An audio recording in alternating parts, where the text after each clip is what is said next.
Hello, my name's Kayla, and I just wanted to kind of do a video lesson on the basic anatomy of the guitar. It's pretty simple. Basically, I'll start with the parts and how it works, and then I'll move on how to tune a guitar. So basically, a guitar is contained of strings, which I'm sure you can see. There are these things right here. There's 6 of them. They go E, A, D, G, B, E. And the acronym for that is every apple does get bitten eventually. So that's a good one to learn. But we'll learn more about that later, obviously. Starting from the top of the guitar down, you've got these here, which are called the knobs. What these do, they tune the guitar. What they do is they loosen and tighten the strings to change the pitch, and that's how you can get your strings to actually match what they're supposed to sound like. And this is called the neck of the guitar. It contains the frets, and it holds the strings. And this is where you make all your chords and your notes, etc. And that's kind of it's one of the more important parts of the guitar. It's what mostly gets damaged. If your guitar is going to get damaged a lot of the time, unless you're going around banging it on people's heads because you want to be a rock star, it's normally because this neck here gets warped down at the end or something like that, and that causes your notes not to come out correct. And it's not something you can really fix. I mean, you can tune the guitar all you want, but warp it won't fix anything. And unfortunately, when that happens, you just have to get a new guitar or send it in for repair. So hopefully that won't happen to you guys. I know it's happened to mine, but it's all the way up here on like the 15th fret, which I never use. So it's not too much of a big deal.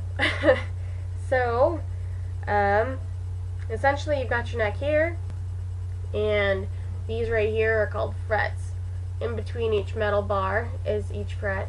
So for example, this is the 1st fret here, and there's a metal bar here, bringing it into the 2nd fret here. So 1st fret, 2nd fret, 3rd fret, 4th fret, etc., etc.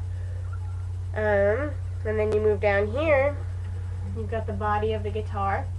The body is basically the big hollow opening,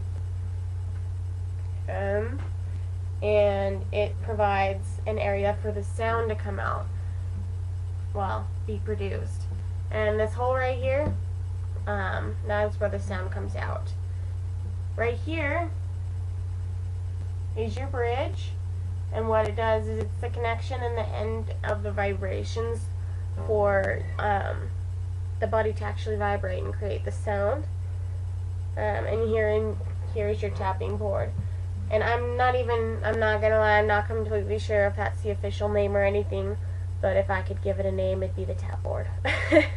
And I guess one insignificant detail that many of you would like to learn is this right here. It's a little knob, and it's used if you like to use a guitar strap. You'd attach that here. And it seems like my guitar doesn't have it, but there's usually a second one right here. And it's used so you can strap the whole body of the guitar, put it around your back, and you can just walk around and play instead of sitting down. So essentially how a guitar works is it's pretty basic. You have to have a basic understanding of how music works and how sound is produced. So how the guitar works is you pull the string, which causes a vibration. It starts all the way up here and moves down the guitar down to the bridge, where here at the bridge you can see this white line.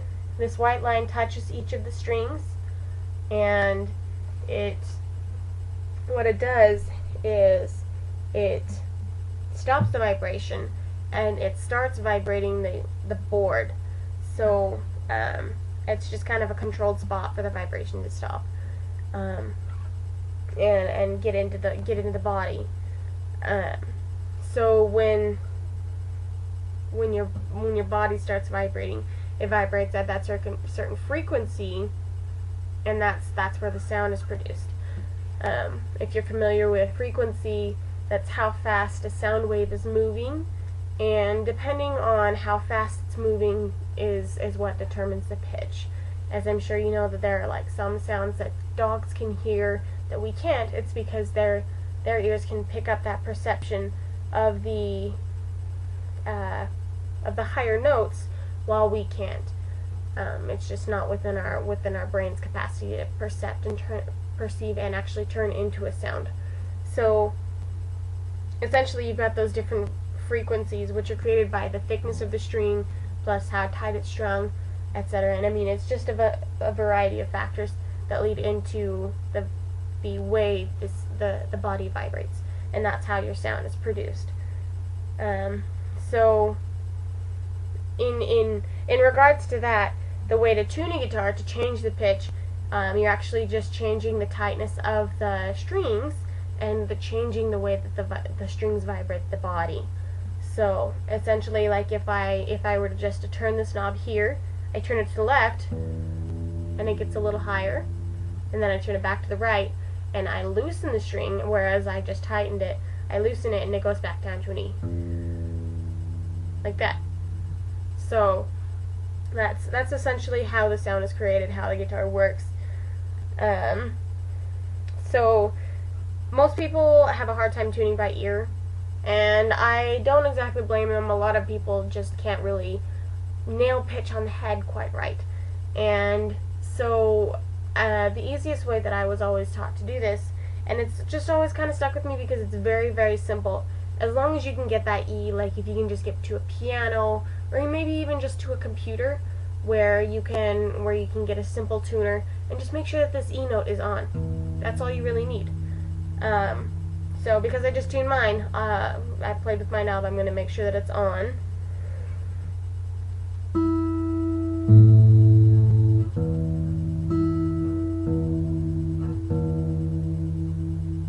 Okay, so now that I know my E's on,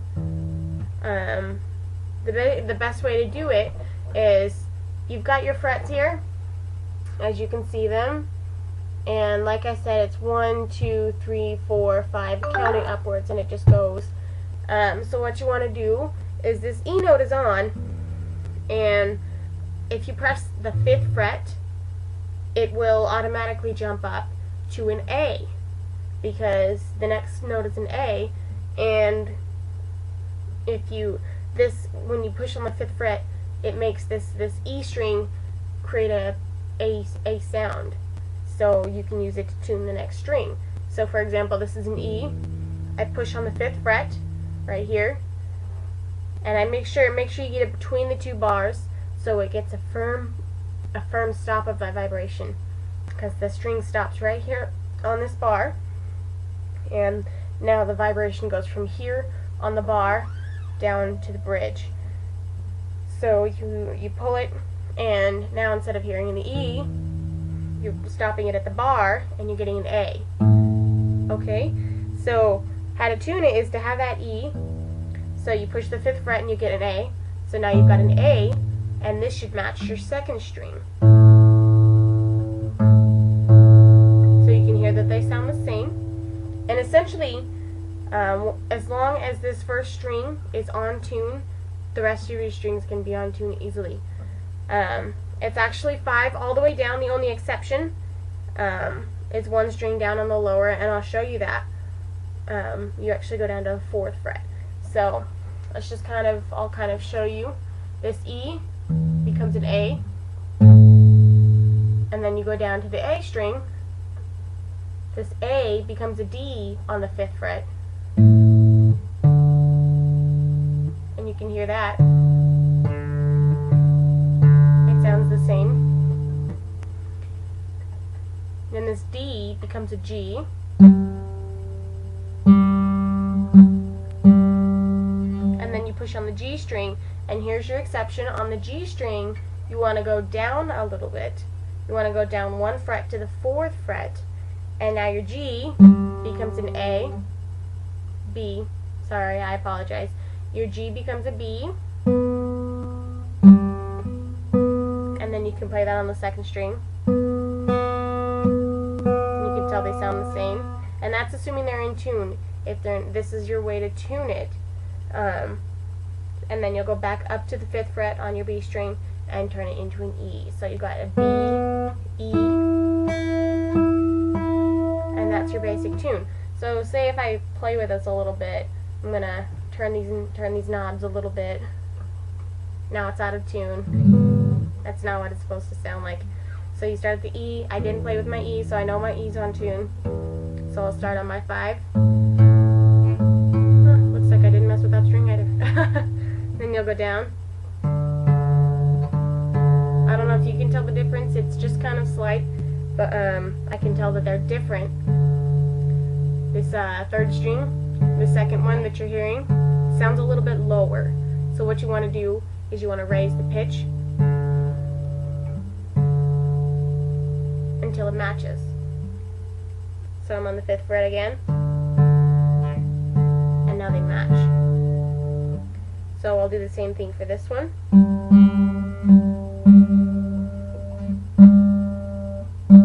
And that one was a little bit high. Now they sound the same. So we'll go down to the 4th fret for my my G to B.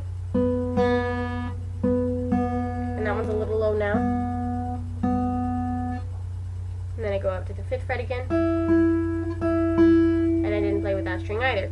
So now my guitar is tuned, and it was pretty simple, easy to go. So there you go. You got your D, G. It's pretty simple. And in the future lessons, I'll teach you how to do chords and just plucking, how to read music. And I hope that I can be a lot of help to you guys. So thanks for watching, and good luck. Thanks.